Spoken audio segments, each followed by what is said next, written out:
స్నాన, దాన, జపాలు, పూజలు, ఉపవాస వ్రతాలు, దీపాలు వెలిగించడం, వనభోజనాలు వంటి వాటిని చేయడం వల్ల జన్మజన్మల పాపాలను ప్రక్షాళన చేసి అనంతమైన పుణ్యఫలాలను ప్రసాదించే మహిమాన్వితమైన మాసం కార్తీక మాసం. చాంద్రమానం ప్రకారం కార్తీక మాసం 8వది. శరదృతువులో 2వ మాసం. ఈ మాసంలోని పూర్ణిమ నాడు చంద్రుడు కృత్తికా నక్షత్ర సమీపంలో సంచరిస్తూ ఉండడం వల్ల ఈ మాసానికి కార్తీక మాసం అని పేరు వచ్చింది. నా కార్తీక నమో మాసం, నా దేవం కేశవాత్పరం, నచవేద సమం శాస్త్రం, నతీర్థం గంగయాస్తమం అని స్కంద పురాణంలో పేర్కొనబడింది. అంటే కార్తీక మాసానికి సమానమైన మాసం లేదు, శ్రీ మహావిష్ణువుకి సమానమైన దేవుడు లేడు, వేదంతో సమానమైన శాస్త్రం లేదు, గంగతో సమానమైన తీర్థం లేదు అని అర్థం. శివునికి ప్రీతిపాత్రమైన మాసం కార్తీక మాసం. ప్రతి ఏటా దీపావళి వెళ్ళిన మరుసటి రోజు నుంచి అతి పవిత్రమైన కార్తీక మాసం ప్రారంభమవుతుంది. ఈ మాసంలో భక్తులంతా నిత్యం బోళాశంకరుని నామాన్ని స్మరిస్తూ ఉంటారు. పురాణ కాలం నుంచి ఈ మాసం ఒక ప్రత్యేకతను సంతరించుకుంది. హరిహరాదులకు ప్రీతిపాత్రమైన ఈ మాసంలో భక్తకోటి యావత్తు కఠిన నిష్ఠతో చేపట్టే నోములకు ఎంతో ప్రాధాన్యం ఉంది. ఈ మాసంలో పాడ్యమి, చవితి, పౌర్ణమి, చతుర్దశి, ఏకాదశి, ద్వాదశి తిథుల్లో శివపార్వతుల అనుగ్రహం కోసం మహిళలు పూజలు చేస్తూ ఉంటారు. హరిహరాదులకు ప్రీతికరం కార్తీక మాసం. మన భారతీయ సంస్కృతిలో కార్తీక మాసం వచ్చింది అంటే ఆ నెల రోజులు పండుగ దినాలే. అందులోనూ కార్తీక మాసం ఈశ్వర ఆరాధనకు చాలా ముఖ్యమైనది. దేశం నలుమూలలా ఉన్న వివిధ ఆలయాల్లో రుద్రాభిషేకాలు, రుద్రపూజ, 1,00,000 బిల్వ దళాలతో పూజలు, అమ్మవారికి 1,00,000 కుంకుమార్చనలు విశేషంగా జరుపుతూ ఉంటారు. ఈ విధంగా విశేష అర్చనలు జరిపే భక్తులకు సదాశివుడు ప్రసన్నుడై కొంగు బంగారంలా సంతోషం కలిగిస్తాడు. కాబట్టి ఆ స్వామికి ఆశుతోషుడు అనే బిరుదు కూడా వచ్చింది. ప్రతి ఈశ్వరాలయంలో ఈ రుద్ర నమ్మకం మంత్రభాగం మారిమోగిపోతూ ప్రతిధ్వనిస్తూ ఉంటుంది. ఈ కార్తీక మాస మహత్యం గురించి పూర్వం నైమిసారణ్య ఆశ్రమంలో సౌనకాది మహామునులు అందరికీ సూత మహాముని ఎన్నో విష్ణు భక్తుల చరిత్రలు, విష్ణు మహిమలను వినిపించే సమయంలో, ఓ సూత ముని శ్రేష్ఠ, కలియుగంలో ప్రజలు సంసార సాగరం నుండి తరింపలేక అరిషడ్వర్గాలకు దాసులై సుఖంగా మోక్ష మార్గం తెలియక ఎన్నో ఈతి బాధలు అనుభవిస్తున్న ఈ మానవులకు ధర్మాలన్నింటిలో ఉత్తమ ధర్మమేది, దేవతలు అందరిలోనూ ముక్తి నొసంగు ఉత్తమ దైవం ఎవరు, మానవునికి ఆవరించి ఉన్న ఈ అజ్ఞానాన్ని రూపుమాపి పుణ్యఫలం ఇచ్చే కార్యమేది, ప్రతిక్షణం మృత్యు వల్ల వెంబడించబడే ఈ మానవులకు మోక్షం కలిగించు చక్కని ఉపాయం చెప్పమని కోరారు. ఆ ప్రశ్నలను విన్న సూత ముని, ఓ ముని పుంగవులారా, క్షణికమైన సుఖభోగాల కోసం పరితపించుతూ మందబుద్ధులు అవుతున్న మానవులకు ఈ కార్తీక మాస వ్రతము హరిహరాదులకు అత్యంత ప్రీతికరమైంది.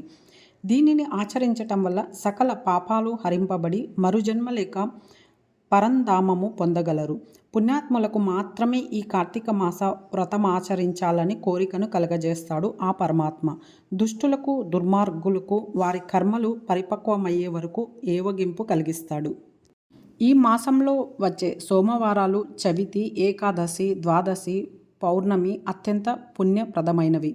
నెల అంతా సాధ్యపడని భక్తులు కనీసం ఆయా రోజులలో పవిత్ర పుణ్య నదీ స్నానం ఆచరించి ఉపవాస దీక్షలు చేస్తూ మహాన్యాసపూర్వక మహారుద్రాభిషేకాలు, 1,00,000 బిల్వార్చనలు, 1,00,000 కుంకుమార్చనలు, లలిత విష్ణు సహస్రనామ పారాయణాలు, ప్రతినిత్యం ఉభయ సంధ్యలలో దీపారాధన చేసేవారికి విశేష పుణ్యఫలం లభిస్తుంది. ఈ కార్తీక మాసం 30 రోజులు ఆచరించిన వారికి అనంతకోటి పుణ్యఫలం లభిస్తుందని చెప్పబడింది. ఇందులో అత్యంత మహిమాన్వితమైన కాలం ప్రదోషకాలం. సూర్యాస్తమయం అయ్యాక 3 గడియలు రాత్రికి ఆరంభకాలమే ఈ ప్రదోష సమయం. ఇలా ప్రతి నిత్యం వచ్చే ప్రదోషాన్ని నిత్య ప్రదోషంగా చెప్తారు. ఈ ప్రదోషం 4 విధాలుగా మహాత్ములు వివరిస్తూ ఉంటారు. 1 నిత్య ప్రదోషం, 2 పక్ష ప్రదోషం, 3 మాస ప్రదోషం, 4 మహాప్రదోషం అని చెప్తారు. కొందరు నిష్ఠాపరులు ఈ కార్తీక మాసమంతా పుణ్య నదీ స్నానం ఆచరిస్తూ ప్రతినిత్యం హరిహరాదులను పూజిస్తూ పగలు అపక్వాహారం అంటే వండని ఆహారం, పాలు, పండ్లు స్వీకరించి సాయంత్రం భక్తితో కార్తీక దీపారాధనలు పూజలు చేసి నివేదించిన అన్నాన్ని రాత్రి భుజిస్తూ ఉంటారు. ఇలా ఈ కార్తీక వ్రతాన్ని నిత్యం ఆచరిస్తారు. ప్రదోష కాలంలో పరమేశ్వరుడు ఏకకాలంలో 2 రూపాలని ప్రదర్శిస్తూ ఎడమ భాగంలో పార్వతీగా, రెండో భాగంలో పరమేశ్వర రూపంగా అర్ధనారీశ్వరుడిగా దర్శనమిచ్చే కాలం ఈ ప్రదోష కాలం అని చెప్పబడింది. ఆ ప్రదోష సమయాల్లో ఆ తల్లి అధ్యక్షురాలుగా అధిరోహించి ఉండగా పరమేశ్వరుడు పరవశించి తాండవం చేస్తూ ఉంటాడు. ఆ నృత్యాన్ని దర్శించటానికి దేవతలందరూ అక్కడ కొలువు తీరి ఉంటారట. ఆ సమయంలో ఆ తాండవ నృత్యానికి అనుగుణంగా సరస్వతీదేవి వీణ వాయిస్తూ ఉంటే బ్రహ్మ తాళం వేస్తాడట. శ్రీ మహాలక్ష్మి గానం చేస్తూ ఉంటే శ్రీహరి మృదంగం వాయిస్తాడట. ఇంద్రుడు వేణునాదంతో పులకరింపజేస్తూ ఉంటాడు. అలాంటి ప్రదోష సమయాల్లో దేవగంధర్వ మహర్షి సిద్ధులందరూ పరమాత్మ స్వరూపాన్ని కొలుస్తూ ఉంటారట. కాబట్టి ప్రదోష సమయాల్లో శివుణ్ణి ఆరాధిస్తే శివుని ఆశీస్సులతో పాటు మిగతా దేవతల ఆశీస్సులు కూడా ఏకకాలంలో మనం పొందగలుగుతామని చెప్పబడింది. ఇంకా మనకు ఆ అర్ధనారీశ్వర స్వరూపాన్ని ధ్యానిస్తే 2 ప్రయోజనాలు లభిస్తాయట. కామం అంటే కోరికలను నియంత్రించే శక్తి, మరియు కాలాన్ని అంటే మరణాన్ని జయించే శక్తిని ప్రసాదిస్తాడట. ఇంకా ఈ ప్రదోష దర్శనం సర్వ శుభాలను కలగజేసి సర్వ దారిద్ర బాధలను తొలగించి సర్వ సంపత్తులు అనుగ్రహిస్తుంది అని చెప్పబడింది. ఈ కార్తీక మాసంలో అత్యంత విశేషమైనది ఉత్థాన ఏకాదశి. అంటే శ్రీ మహావిష్ణువు పాలకడలిలో ఆదిశేషుని పాన్పు పైన ఆషాఢ శుద్ధ ఏకాదశి నాడు తన యోగ నిద్రను ప్రారంభించి తిరిగి కార్తీక శుద్ధ ఏకాదశి నాడు కనులు విప్పి యోగ నిద్ర నుండి మేల్కొన్న రోజుని ఉత్థాన ఏకాదశి అనే పేరు వచ్చింది. ఆ మరుసటి రోజు ద్వాదశి నాడు 33 దేవతలతో శ్రీ మహాలక్ష్మి సమేతుడై తులసీదాత్రి వనంలో ఉంటాడని చెప్పారు. ఈ ద్వాదశిని క్షీరాబ్ది ద్వాదశి అంటారు. అంటే పూర్వం కృతయుగంలో దేవదానవులు పాలసముద్రం మదనం చేసిన రోజు కనుక దీనికి క్షీరాబ్ది ద్వాదశి అని పేరు వచ్చింది. పాలసముద్రాన్ని చిలికారు కనుక చిలుకు ద్వాదశి అని కూడా అంటారు. కనుక స్త్రీలు ఈరోజు వారి సౌభాగ్య సంపదల కోసం తులసి దాత్రి దగ్గర విశేష దీపారాధనలు చేసి షోడశోపచారాలతో తులసికోట లక్ష్మీనారాయణను పూజిస్తారు.